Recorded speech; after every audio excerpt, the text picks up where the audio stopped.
یہ ایک ایسا واقعہ ہے جس سے سن کر دل اللہ کی رحمت سے بھر جاتا ہے۔ یہ وہ واقعہ ہے جو نبی کریم صلی اللہ علیہ وسلم نے صحابہ کو سنایا۔ یہ واقعہ بنی اسرائیل کے ایک ایسے شخص کا ہے جس نے 99 نہیں بلکہ 100 انسانوں کا قتل کیا، لیکن آخر کار اللہ کی رحمت نے اسے اپنی آغوش میں لے لیا۔ السلام علیکم ورحمۃ اللہ وبرکاتہ۔ شروع الذات کے نام سے جو بڑا مہربان نہایت رحم والا ہے۔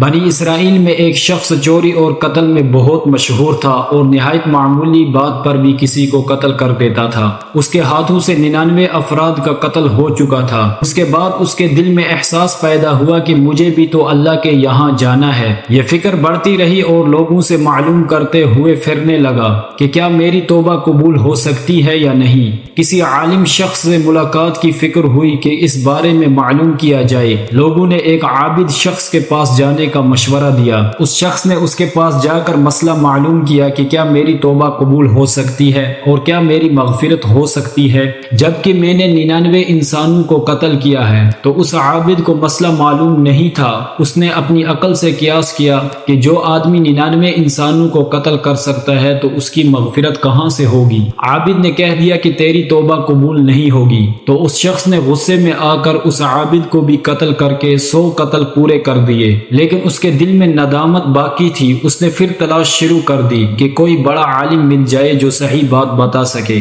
آخر کار وہ ایک عالم کے پاس گیا اور اپنی پوری بات بیان کی۔ عالم نے کہا، اللہ کی رحمت بہت وسیع ہے، تیرے گناہوں سے بھی بڑی ہے۔ اگر تو سچے دل سے توبہ کرے گا تو تیری توبہ ضرور قبول ہوگی، لیکن اس زمین کو چھوڑ دے جہاں تو گناہوں میں رہتا ہے اور فلاں بستی میں جا جہاں لوگ صرف اللہ کی عبادت کرتے ہیں، ان کے ساتھ مل کر تو بھی اللہ کی عبادت کر اور نادم ہو کر اپنے گناہوں کی معافی مانگ، انشاءاللہ تمہاری مغفرت ہو جائے گی۔ یہ شخص اپنی زندگی بدلنے کے عزم کے ساتھ اس بستی کی طرف چل پڑا۔ آدھا راستہ طے کر لیا تو اس کی موت ہو گئی۔ اب اس کی روح لے جانے کا مسئلہ کھڑا ہوا۔ آسمانوں سے رحمت کے فرشتے بھی آئے اور عذاب کے بھی۔ رحمت کے فرشتے کہنے لگے کہ اس کی روح لے جانے کا حق ہم کو ہے، اس لیے کہ یہ سچے دل سے نادم ہو کر عبادت کے لیے جا رہا ہے۔ عذاب کے فرشتے کہنے لگے کہ اس کی روح لے جانے کا حق ہم کو ہے، اس لیے کہ اس شخص نے کبھی کوئی نیک کام نہیں کیا ہے، پوری زندگی گناہوں میں گنوا دی۔ اسی دوران آسمانوں سے آدمی کی شکل میں ایک فرشتہ آیا۔ بعض روایات سے معلوم ہوتا ہے کہ آنے والا فرشتہ حضرت جبرائیل علیہ السلام تھے۔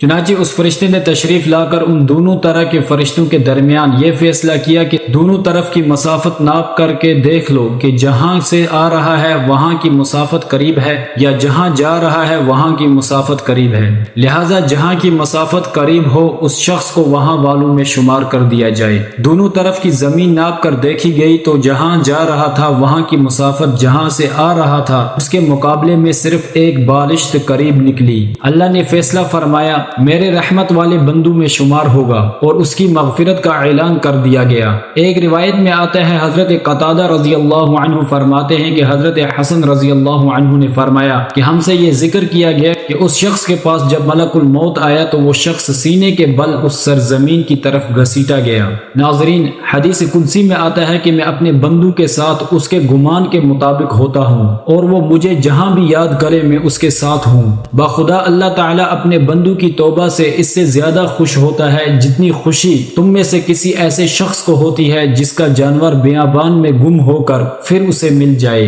اور جو شخص ایک بالشت بھی میری طرف آتا ہے میں ایک ہاتھ اس کے قریب ہو جاتا ہوں، اور جب وہ میری طرف چل کر آتا ہے تو میں اس کی طرف دوڑ کر آتا ہوں۔ ناظرین، معلوم ہوا کہ انسان جب بھی سچے دل کے ساتھ توبہ کرے گا تو اللہ تعالیٰ ضرور قبول فرمائیں گے۔ انشاءاللہ یہ واقعہ خصوصاً ان حضرات کے لیے حوصلہ افزائی اور معاونت کا سبب ہے جو کہ بڑے بڑے گناہ کر کے اب مایوسی کی زندگی گزار رہے ہیں، کیونکہ شیطان انہیں مایوس کرتا ہے۔ بہرحال گناہگاروں کو شیطان کی باتوں میں آ کر مایوس نہیں ہونا چاہیے، بلکہ اللہ کی رحمت سے اچھی امید رکھ کر سچی توبہ کے ذریعے اپنے آپ کو پاک و صاف کر لینا چاہیے۔ ناظرین، آپ کو یہ ویڈیو کیسی لگی کامنٹ میں ضرور بتائیں اور چینل کو سبسکرائب کریں۔ اللہ تعالی ہم سب کو عمل کرنے کی توفیق عطا فرمائے۔